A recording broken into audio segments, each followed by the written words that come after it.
Welcome to the Dream Discover Do podcast. My name is Kaden Nelson, and I'm with the marketing department of the Shreve Memorial Library. And today I am with... I'm Kirk. I'm the manager of social media and digital services. Hi, my name is Caleb Schaefer. I'm the area manager of access services with the library. My name is Deonci, and I am the associate director for library services with Shreve Memorial Library. And today we're here to discuss our digital services. But first, we would like to plug any fun events that are going on in the library right now. Do you have any to start off with? Yeah, the biggest thing going on, because it's the summer, is our summer reading program. So we have hundreds of performances and programs happening throughout the summer. You can go see a magic show. You can listen to live music. I just came from a painting program with a local artist named Whitney Tate. There are so many things happening at Deonci. Do you have anything? Don't forget, they can even cook this summer. We have some food preparation and recipe programs at the branches this summer as well. That's right. I just saw pictures of the cold soup program that was happening, which looked really, really delicious. Very nice. And then we have submissions open for Logjam. Caleb, would you like to talk more about? Sure. SML Logjam is our new online music streaming platform. We just started that last year. And now we're asking for musicians to submit their albums for this year. I think the submissions are open from June 16th to August 16th.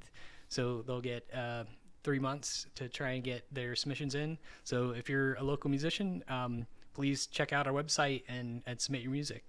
Yeah, I think we just got a couple submissions this this week too. Yeah. Very nice. And then the last thing is the Family Literacy Night is coming up. It's our second one, and it is going to be at the Broadmoor branch, July 12th from 6 p.m. to 7:30 p.m. And that will be a very fun event. We actually did some... what was it that we did last time? It was like a book drop. TikTok. We had the marketing department had a little filming station, so everyone could film a book drop, which is like a little review of your favorite book. We had some super cute participants. I think Wings of Fire guy was my favorite book drop from last time. Then there are also tons of other games that are happening and different activities that'll happen throughout the branch that night. And then that brings us into our topic for today, our digital services.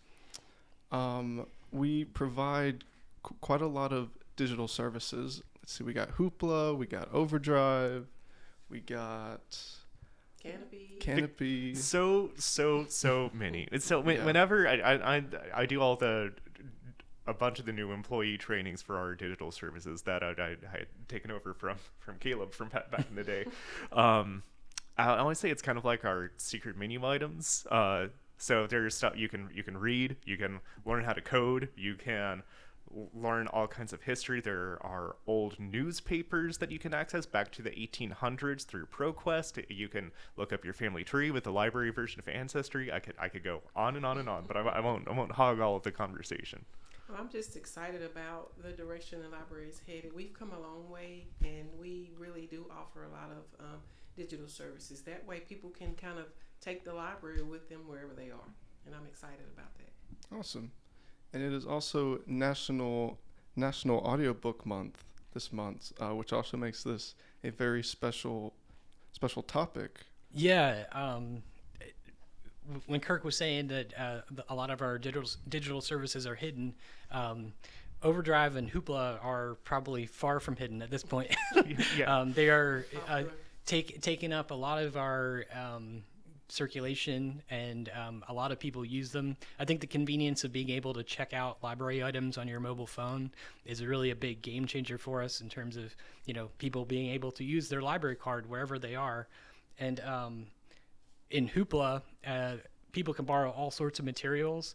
But the number one material people borrow there is audiobooks. And they offer a huge selection there. And I know that this year we have a couple of ones that people have borrowed more than others. The first one is The Sunrise on the Reaping by Suzanne Collins. That was the latest in the Hunger Games. Another one is The Crash by Frida McFadden. Frida McFadden's a popular thriller adult author. I know every time one of her new books comes out, we have tons of holds on it, so it's no surprise that that's a top audiobook for us. Also, Fourth Wing by Rebecca Yarros. That's a really popular title as well. We have tons of holds on that series. The top three in Libby of audiobooks are The Tenant by Frida McFadden, so obviously a theme there. Also, The Perfect Divorce by Geneva Rose, and Quicksilver by Callie Hart. So our patrons definitely love audiobooks, and they're definitely the convenience of getting them on the phone, I think, is what really helps that. So, awesome. Yeah, absolutely. And if I remember correctly from our quarterly statistical reports, the digital services or ebooks, largely ebooks and audiobooks, are taking up consistently around 30%. I think it's almost 40. Almost 40. Look at that. Maybe more than 40. Yeah.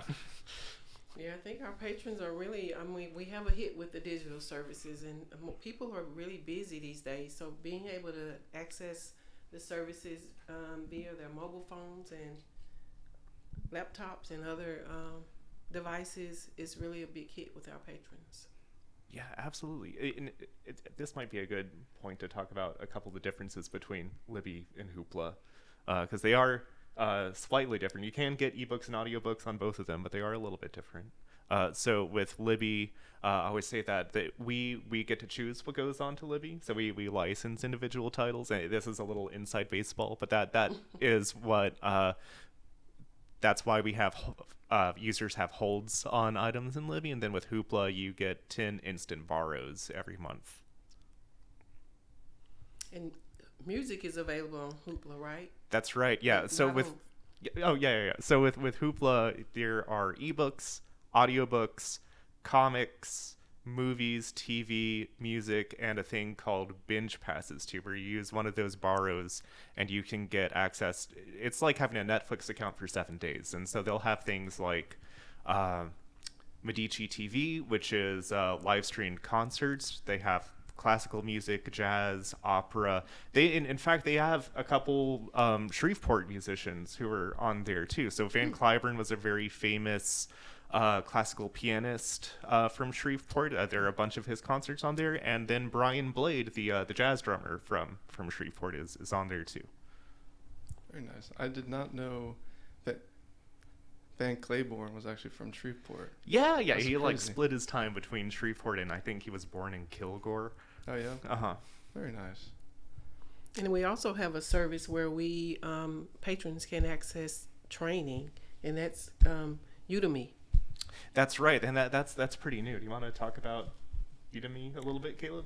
Yeah, Gale, Udemy. I mean, that's through the State Library of Louisiana. So if you go to our website, and then there's a page that's the State Library Databases page. I always tell people the left side of the page is all our databases, and then the right side is all the things we get through the state. And look under the right side for Gale Presents Udemy.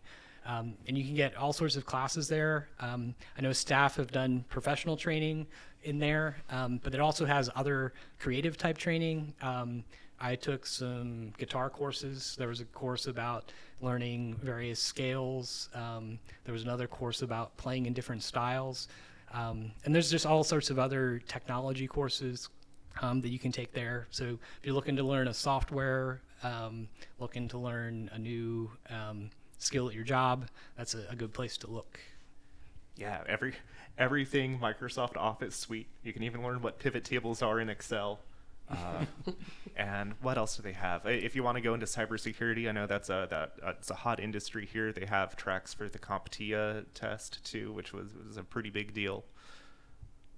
And then Gale has tons of other databases too. I think one of our biggest databases is the Gale Legal Forms database. So you can access any kind of legal form where you might need. It has everything from wills and estate, bankruptcy, divorce, landlord-tenant stuff. But it even has babysitter forms, which is pretty cool. Yeah, that's a big one for patrons. I mean, even before we had that, people would come to the main library for assistance with finding the different legal forms. So it's great now that we have a resource we can easily access. Direct them to. Yes. Yeah. So I'm curious, are either of you ebook or audiobook people? I'm not. I have to have the book in my hand. I have read listened to some books, and also read some books on my my iPad, but I would rather hold a book in my hand to read it. I listen to a lot of audiobooks. I mean, I drive a lot, and I agree with what Deonci said. In terms of like fiction, I have to read the book in my hand. But with audiobooks, what I found I really like is books that are biography or true story, and they have to be read by the author, because it's almost like then you're listening to someone, like a conversation, and someone like tell you their life story. So I was looking at what I listened to recently. Nate Bargatze, he's a comedian. He hosted SNL. I listened to his book, so that was a pretty light read and very enjoyable. I listened to the new John Green book. That's Everything is Tuberculosis. And John Green, of course, reads it, and he's nice to listen to. But the book is about a serious topic. It's about how throughout history we've, how they did away with tuberculosis and efforts to do away with it in, countries throughout the world where it's still prevalent. So anything that's, true and read by the author, then I'll listen to it. But otherwise, like, I can't listen to like a really complex novel or something like that, especially if you're driving or doing something. Don't read an actual book while you're trying to drive. And that's usually what, when you're listening to audiobooks, is when you're doing something else, is what I've found. So, but if someone's telling you the stuff and they're telling you their story, that's how I like to listen to the audiobooks. So. What about you, Kirk? I know you like to write because you're an author yourself, but I do enjoy writing, but I also enjoy reading. One of the reasons why you write is because you like to read.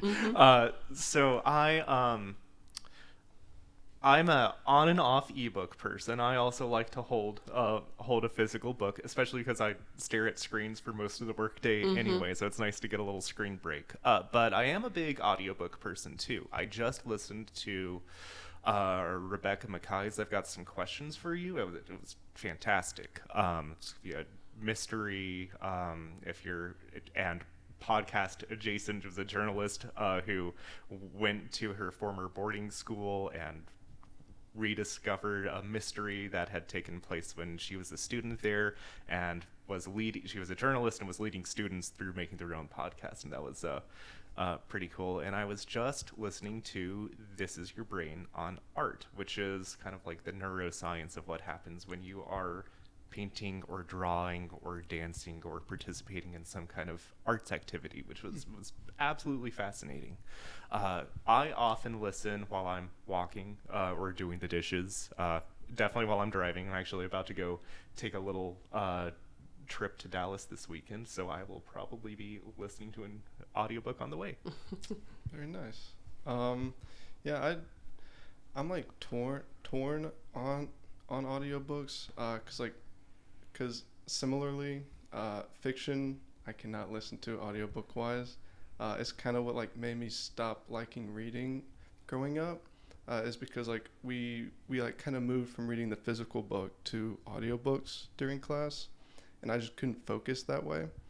But then in a weird way, what got me back into reading what was audio dramas. So like old 1940s through 60s, like, Ray Bradbury sci-fi audio dramas.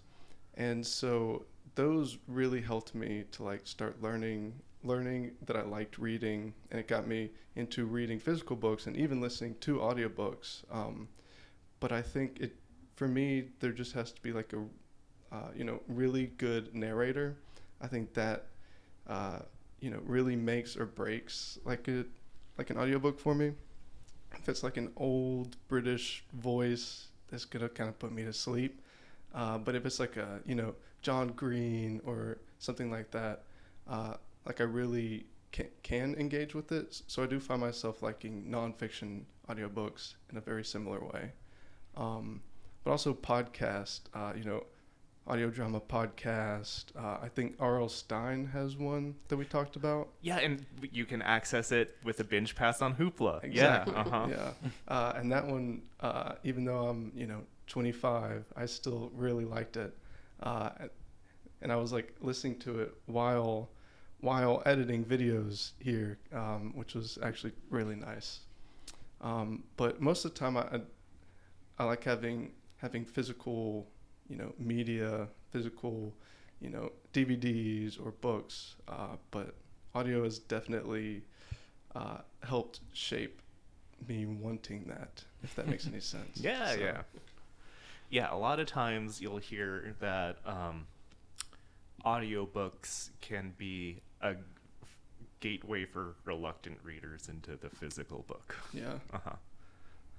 Well, sure. I mean, we have so many different types of physical audiobooks in the library as well. I mean, since June is Audiobook Appreciation Month, we have, of course, CD audiobooks.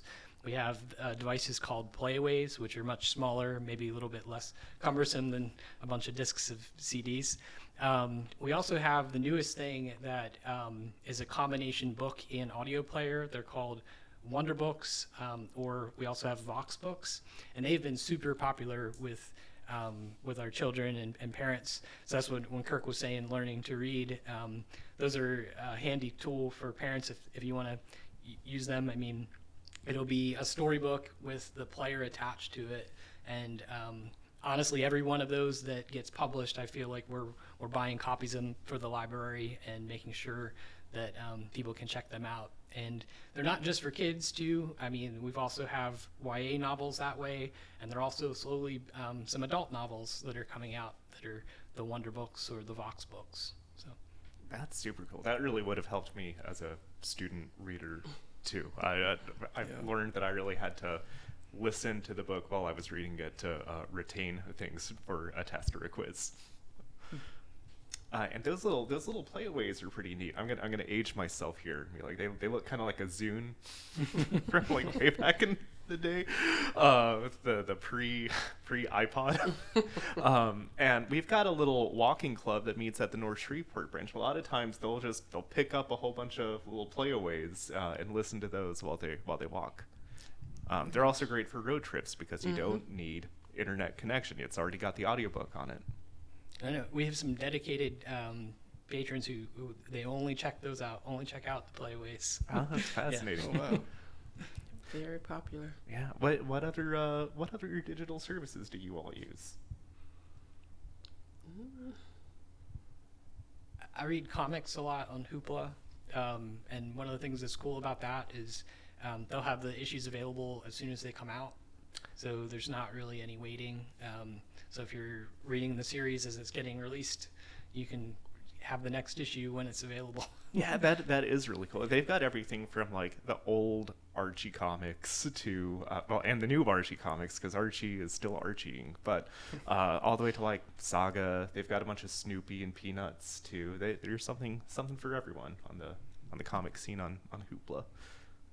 And then Libby, we even have a couple manga issues too. I think we've got some One Piece over there too. I really like, this is maybe one of the stranger ones, Code Combat. It's kind of like playing old school Zelda.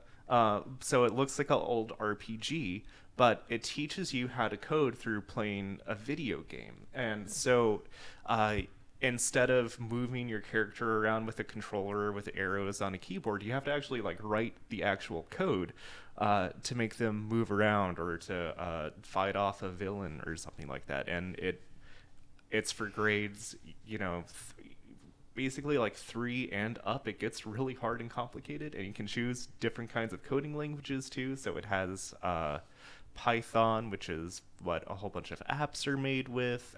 There's JavaScript, which is what makes pop-ups pop up on the internet. And then it has Lua, which is the Roblox language. So if kids are into Roblox, you can actually connect your Code Combat account to your Roblox account. And then I think the last language that is C++, which is like you're going to go build some rocket ships or make some robots. I stick to the Python. Caleb, do you know the usage information on Code Comeback? Do we have a lot of patrons taking advantage of that service? I mean, definitely some. Yeah, Well, good. I mean, Good. we definitely see some usage of it. So Yeah, some of our branches will even use it for regular For programming programs, too. yes. So my mom is a STEM teacher, and she finds it very difficult to find, digital services for STEM. But that is a very, very interesting one, because like a lot of them teach in a like very almost too basic way where they're not really getting engaged with the software, or like way too advanced and like they're just learning from a screen, right? And so I feel like we provide like a lot of good services that like even teachers could use, or just more people should use to like actually learn about these things, because I know growing up like in school where we were kind of making like the digital shift to where we weren't really having any textbooks as much and stuff like that. Like I really wish that we had access to a lot of these digital services, because we really kind of relied on like YouTube, but there's only so much you can find on YouTube, especially audiobook and learning wise. And so that's very interesting that like not only do we provide like Hoopla, but also learning tools like that and Udemy as well. Yeah, well, and something else that would be that your mom would probably get really excited about. We have something called Science Flicks, which we get through the State Library database page. It's like animated picture books. It has magazine articles, but every book is based in around a science curriculum. We also have an item called Book Flicks, which has a bunch of the Weston Woods animated picture books, but Science Flicks is specifically for science. It also has quizzes that go along and like learning activities, science projects, and extra reading material that you can get along with the book too if you want to go further into whatever the activity of the curriculum is. We also have the World Book Online Encyclopedia, which is pretty cool too. So everyone has probably seen the World Book before. It's like a giant encyclopedia that used to have a painting of an eagle on it. I think this year it's New Orleans themed or jazz themed. But there are also science projects and puzzle activities and educational games that you can play. And then just a little information about the newspaper archives. My ex-husband had been trying to find out some information. His mom was murdered when he was 2 years old, and he had been trying to find out some information about the person who shot her, and using that newspaper archive database, I was able to find the information for him, at least a name. Oh, that's and fascinating. Exactly where it happened. And let's see, he was born in '69, and he was 2 when this happened, and that information was available. So, oh wow, the digital services, I mean, all of that history and that the information from long ago is very beneficial. yeah, that is really cool. Mm-hmm. This is way more frivolous than that, but I looked up old Elvis reviews in the newspapers, and there was in the Shreveport Times in like the '60s. When Elvis had like just come through, this teenager wrote to the paper because they had some critical opinion about Elvis, and the teen was like, "You adults just don't understand us." I was like, "No, some things just don't change." yeah, that's funny. I believe there was a reference request maybe 2 years or so ago, like right after we had gotten that. I believe they were asking for information about when Kiss had played in town. Oh yeah, and I had found information about that. So it was pretty fascinating because it was a concert from either the late '70s or early '80s. And the person, I could tell, I think they were probably a massive fan of KISS and had like a KISS website and was looking at like putting together a list of like all the performances they've ever had and like newspaper reviews. So I thought that was interesting. But it is definitely, I think being able to search through the text of that is so important because I mean at the library we do have the microfilm Yes. of the paper, but it's definitely a game changer when you know like you can search through the text of things and actually find information that way. Yeah, by keyword, and you can even like say give it a specific date range too, which is very helpful. Something else that has searchable text, which is another one of my favorite digital services, is the History Makers. It is a collection of more than 150,000 video oral histories of prominent African Americans. So especially for students who are trying to get primary source research, it is a phenomenal resource. But my favorite thing about it is that it has searchable text. So I typed in Shreveport to it for all the interviews, and it came up with, I think it's 172 stories where somebody talks about Shreveport, and got to learn that there was a vaudeville dancer from Shreveport. Her name was Fay Ray. There's a artist, architect, entrepreneur who has like 6 patents for his golf company. He's still alive and over in the DFW area now. But it's a really cool and fascinating digital service that we have. So that was the History Makers. Yeah, so I mean, it's fascinating that we offer and we provide so many digital services for free. All you have to have is a library card, and marketing does a great job getting the word out. But I think there's still a lot more people we can reach, because a lot of people say, well, I didn't know you had that, or I didn't know you had that. So yes, we do. And I think it's great that we have so many digital services, to offer to our patrons. And they're good because we can learn so much from them, and it's like super easy now, whereas you don't have to physically come to the library and look through all these books and like hope that maybe you'll find something on this specific niche topic. You can literally just look at our digital resources, like you said, look it up, keyword search, and it's honestly kind of better than a Google search, because with Google you get like so many ads and like so many suggested things, and it's not really accurate all the time, or you have to go through like a paywall in order to see like a actual article. And this you can just actually access at really any time, as long as you have a library card. So I find it like really cool. So like nowadays, literacy rates are kind of dropping, and we're really pushing to like kind of help raise that and to kind of help people with their, literacy, especially children's literacy.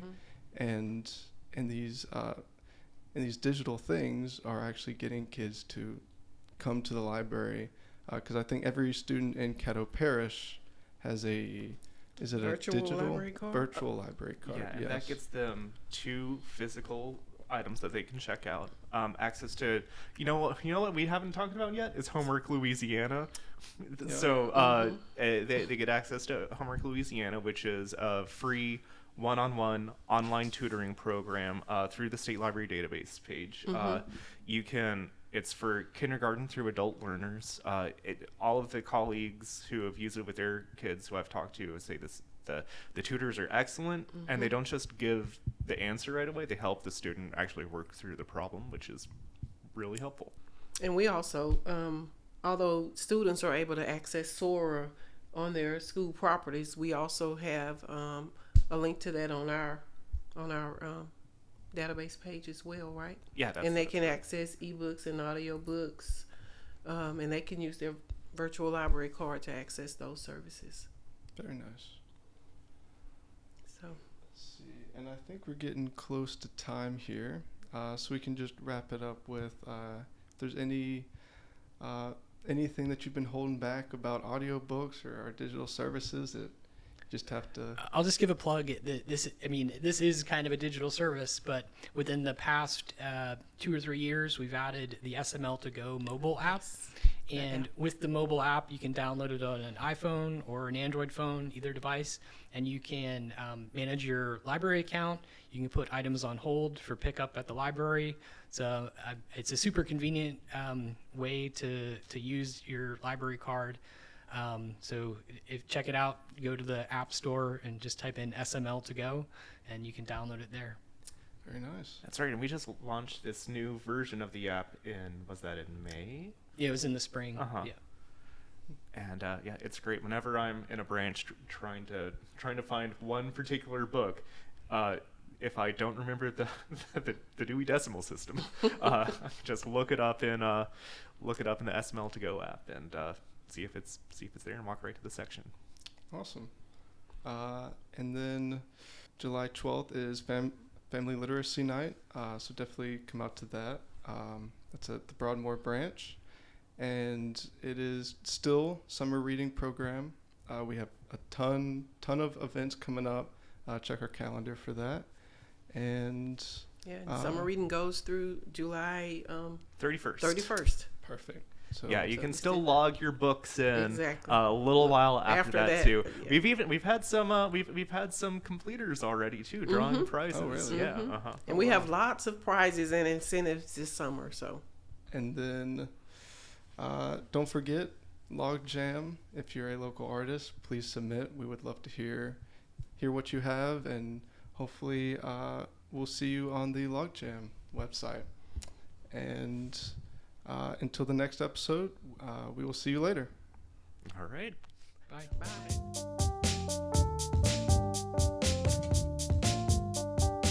Dream, discover, do.